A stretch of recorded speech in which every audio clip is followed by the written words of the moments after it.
Hello and welcome to the Language of Leadership. I'm your host, Chuck Marting, and today we're going to dive into a topic that's close to the heart of effective leadership.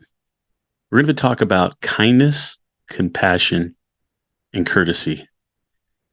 This topic is something that I've been thinking about quite a bit for the last couple of weeks, just because I've experienced many things with leaders that I come in contact with that has brought this to the forefront for me, and knowing I've got to bring this to the podcast for leaders to understand the importance of showing kindness, compassion, and courtesy, not only to our team, but to our clients and to those that we come in contact with.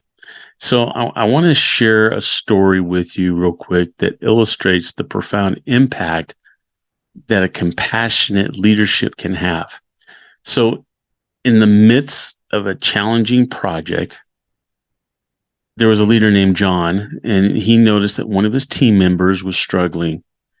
But instead of reprimanding that individual or dismissing him or dismissing even the issue, John took the time to listen and understand the challenges that this employee was having and providing the necessary support that they needed. So what was the end result?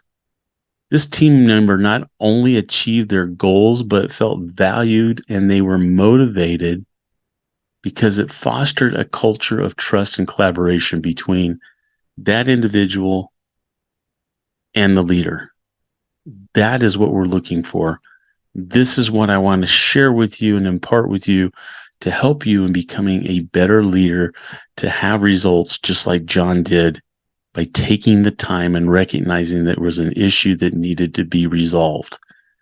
This came to the forefront last night for me on a call that I went on with my own business, where I came in contact with another leader, and not going into too many details about this, but this leader had told me that this individual, for the reason that I was out there, had come to her just prior 2 weeks ago with an issue that they had that they needed help with. And that leader, she told me straight up, Chuck, I didn't get the resources this person needed, and now we're in this situation. She realized that, and she felt really bad. And she even apologized to this employee or this teammate right there in front of me. But my point is that part of our responsibility as a leader sometimes, yes, we can get overwhelmed. A lot of times we can have so many things on our plate that sometimes we don't place things in the priority that they need to be. When you have something like this, when it's dealing with your team member, we have to make that a priority in order to keep that smooth sailing within our organization, and to make sure that we're having that flow of things, that they're going to have more respect for you and understanding, and more willing to come to you even more when they know that you care and that you're trying to help them to succeed. All right. So there's some steps that I want to go over in this podcast that will help you as a leader in showing kindness, compassion, and also showing empathy. So the first thing that I want to talk about, or step one, would be dispelling the myth. And what we're talking about is that we often hear the myth that kindness and leadership equates to weakness. All right. But in reality, strength lies in emotional intelligence and empathy. Qualities that elevate a leader are right there in showing empathy. And leaders from good to exceptional are those that know the difference and are able to implement empathy. Now, I want you to be able to take the case of Angela Merkel, and she, most of you may know because we've talked about her in other episodes of the Language of Leadership. She's the former chancellor of Germany, and her approachable demeanor and her willingness to listen didn't diminish her authority at all, but it only enhanced her leadership effectiveness. By acknowledging diverse perspectives and seeking common ground with individuals, she demonstrated how kindness can have and drive diplomacy and also decision making. Now, there are benefits in this as well. And that's what step 2 is going to talk about, that I'm going to go into right now with you. And that is step 2 is the benefits of a compassionate leadership. Let's look at a compassionate leader. Oh, and when I think of that, I think of Starbucks. Okay. I think of Howard Schultz, and he infused a culture of compassion within Starbucks that's well known and well covered in the media.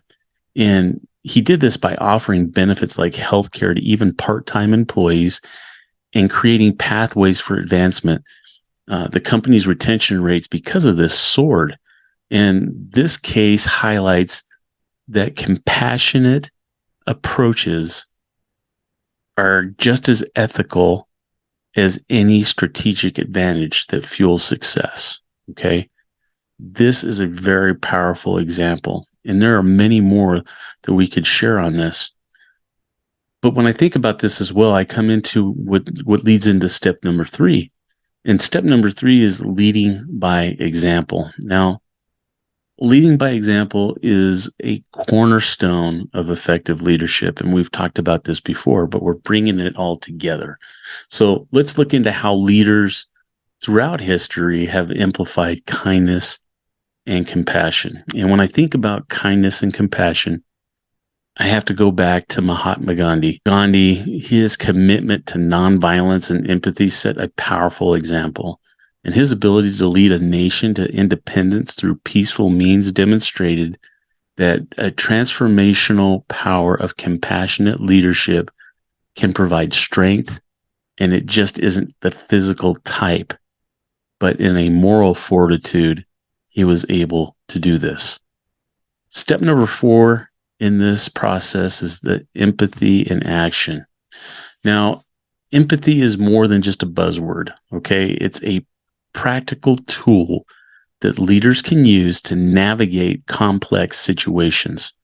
So consider a scenario where you may be familiar with this. A lot of us may be as well. And that is, let's think about a project deadline. This is something that we all have to face regardless of our leadership, what position we're in. We all know what deadlines are. Okay. You have that deadline and you know that deadline is looming. So your tensions are going to be high, but you as a compassionate leader can change that. And when I think of this type of a situation, I think of another leader that we've talked about before. And that compassionate leader would be Indra Nooyi, the former CEO of PepsiCo. And we know that she was known for gathering her team at times like this and acknowledging the stress with them and then offering support for them, doing various things, either having some things that were team building or talking to them to give them outlets that they could use to help with showing that empathy that they were going through stress and trying to resolve that. And this act of empathy doesn't just diffuse a situation, it fosters an environment where everyone feels heard and that they're valued. And I think that's the key part of this, is being able to show to your team that they are valued. How many of you tell your teammates, thank you, or share with them that they're appreciated? Sometimes that is the only thing that a team member is looking for, is that acknowledgement from you as a leader. Watch how that changes not only the demeanor of that member of your team, but the whole team in general because of that. Because when you do it with one person, it's shared with everyone on that team. And before you know it, it affects everyone. So this, step 4, empathy in action, is one of the more powerful tools that I can share with you in this episode of the podcast. So let's go into step number 5. And step number 5 is navigating through tough situations. Okay. Kindness doesn't mean avoiding tough decisions. All right. So let's explore how leaders can balance compassion and assertiveness. During Apple's challenging time, let's remember about Steve Jobs. You know, Steve Jobs remained committed to innovation while showing empathy to his team. He made tough choices, but he also provided context and he communicated transparently and expressed his belief in his team's capabilities, even when they didn't think they had the ability to. He expressed that to them. And this blend of assertiveness and understanding defined his compassionate leadership style. So a lot of times, the leader is the one they're looking to be that calming of the storm. And we have to be prepared for that. Yes, we're human and we're going to feel these same emotions as well. But we also need to understand and know that these individuals are looking to us for that understanding, for that leadership, and that guidance. You need to remember a lot of people have never had that in their life. And you, as their leader, are the first one to ever show compassionate empathy and kindness towards them. You'll be amazed how these three things can change the whole landscape of your leadership and your team if you only practice it. Hey, are you a business leader or a supervisor striving to reach your full potential and take your organization to the next level? As a professional leadership coach, I can help you achieve your goals. My tailored coaching approach is designed to address your specific needs and help you succeed in today's fast-paced business world, whether you need to improve team communication, streamline processes, or develop a strategic vision for your organization. I'm here to help. With my coaching, you can expect to develop a deeper understanding of your leadership style and how to leverage it for maximum impact, gain clarity on your goals and priorities, and create a roadmap to achieve them. You're going to build the confidence and courage to take bold action and make difficult decisions. Learn proven strategies for managing stress, staying focused, and maintaining peak performance, and receiving support, encouragement, and accountability to keep you on track and moving forward. Contact me today at chuck@learningthelanguageofleadership.com. That's chuck@learningthelanguageofleadership.com for a free 90-minute call to learn how coaching can help you achieve your business, leadership, and personal goals. Let's work together to unlock your full potential and take your organization to new heights. This leads us into step number 6. And step number 6 is cultivating a compassionate leadership style. So what could you do with actionable steps to cultivate a compassionate leadership style? Let's start by practicing one of the more important things that we've talked about here on the language of leadership, and that is the practice of active listening. Make a conscious effort to understand before responding. So invest in some emotional intelligence training and mindful practices. That's the best thing I can tell you on this. Book like Daniel Goleman's Emotional Intelligence, for example, is an excellent resource for invaluable insights that will help you in developing those skills that we're talking about. You know, there was a man by the name of Alex who had been a CEO, and he led a rapidly growing tech company.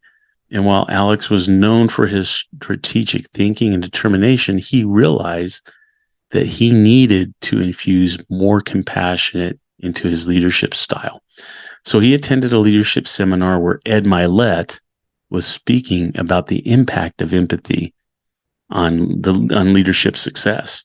So Ed Milet shared a story about a CEO who transformed his company through empathetic leadership. Okay, and this CEO faced with which was declining employee morale, and he took a week to immerse himself in different departments with those teammates, shadowing those teammates and understanding their challenges. He then listened to these teammates and he celebrated their successes and he offered a helping hand when it was needed.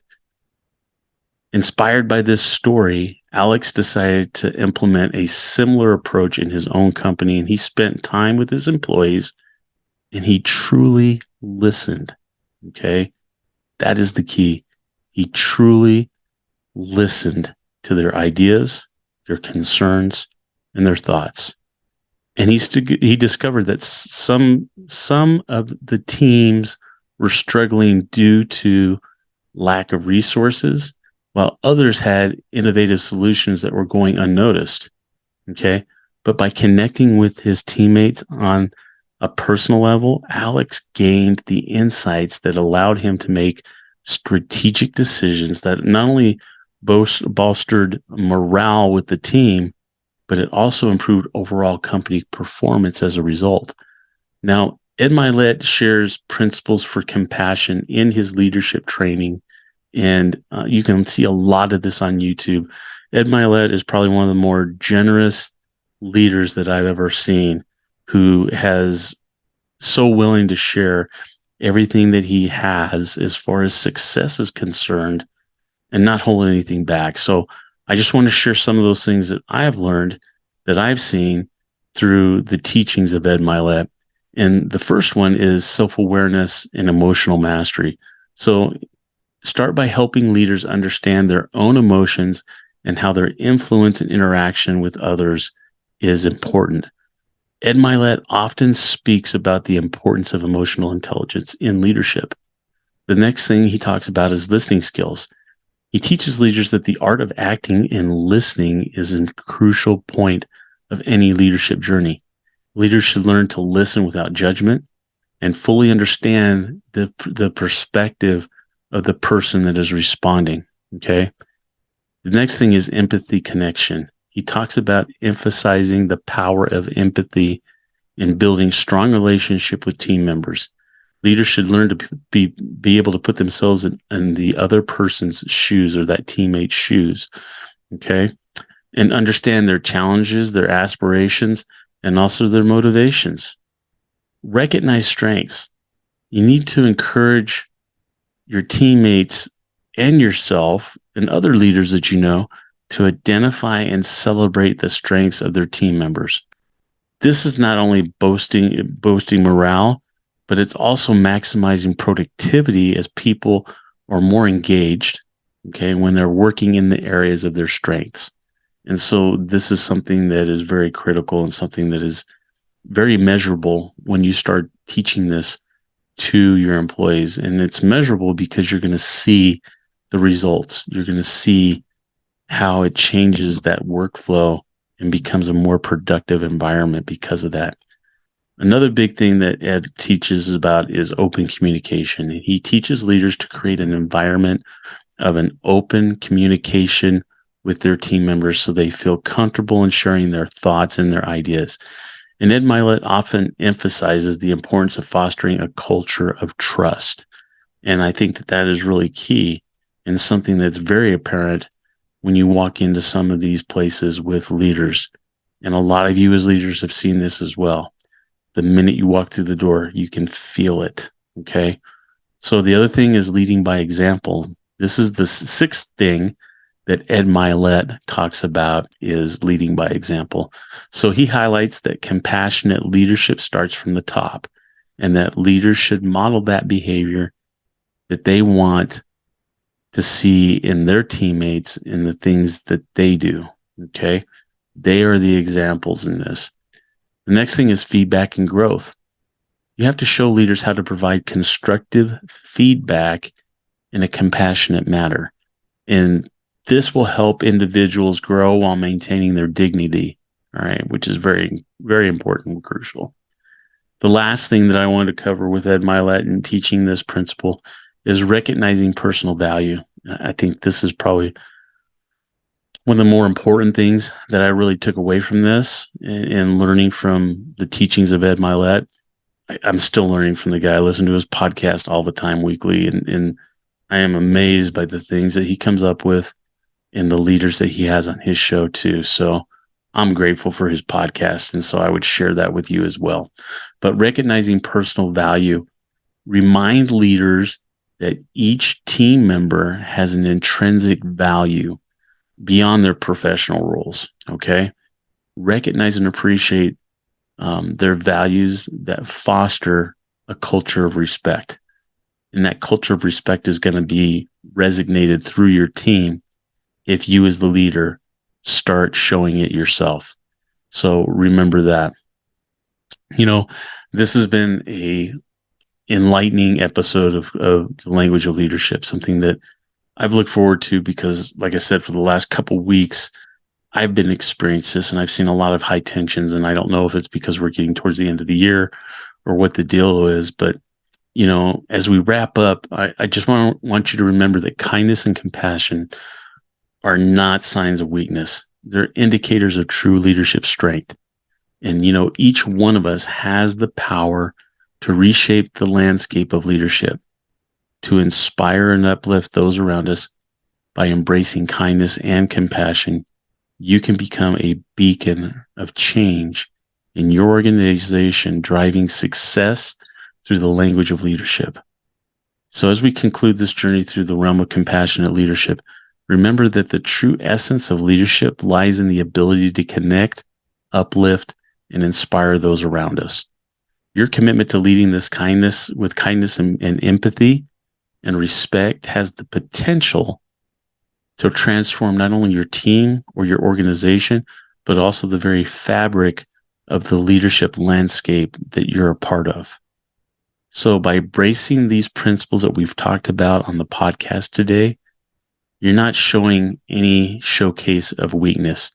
You're harnessing a strength that fuels progress and it's going to foster success. So I'm thrilled to have shared this episode with you on the Language of Leadership podcast. If these insights resonated with you, or if you've witnessed the transformational power of compassion firsthand, I encourage you to be a catalyst of change. I want you to be able to share this episode with your colleagues, your fellow leaders and friends. So let's ignite a movement with champions compassionate about leadership, creating workplaces and communities where every voice matters. And if you haven't already, be sure to subscribe to our podcast on your favorite platform, and also hit the subscribe button on the Language of Leadership YouTube channel. There, you're going to be able to find our podcast episodes sharing wisdom from our interviews that we've had and discussions that we've had, like this one, that continue to explore the multifaceted world of leadership. Don't forget our focus this month on the Strangest Secret 30-Day Challenge. It's been awesome so far. So on that playlist on YouTube, you can subscribe and you'll receive a 3 to 5 minute video each day of the challenge that is going to help you realize your transformation in the next 30 days by following the instructions and the guidance that Earl Nightingale talks about in his recording of The Strangest Secret. But I want to thank you for being part of this journey. Leadership matters. And together we're shaping a future where kindness is a beacon of compassion. And it's a strategy that every leader is a force for positive change. Stay connected with us on social media. Share your thoughts and experiences and insight. And let's continue this conversation beyond this podcast. Remember, the language of leadership is universal. And you're now equipped to speak it with depth and compassion. So until next week, take care.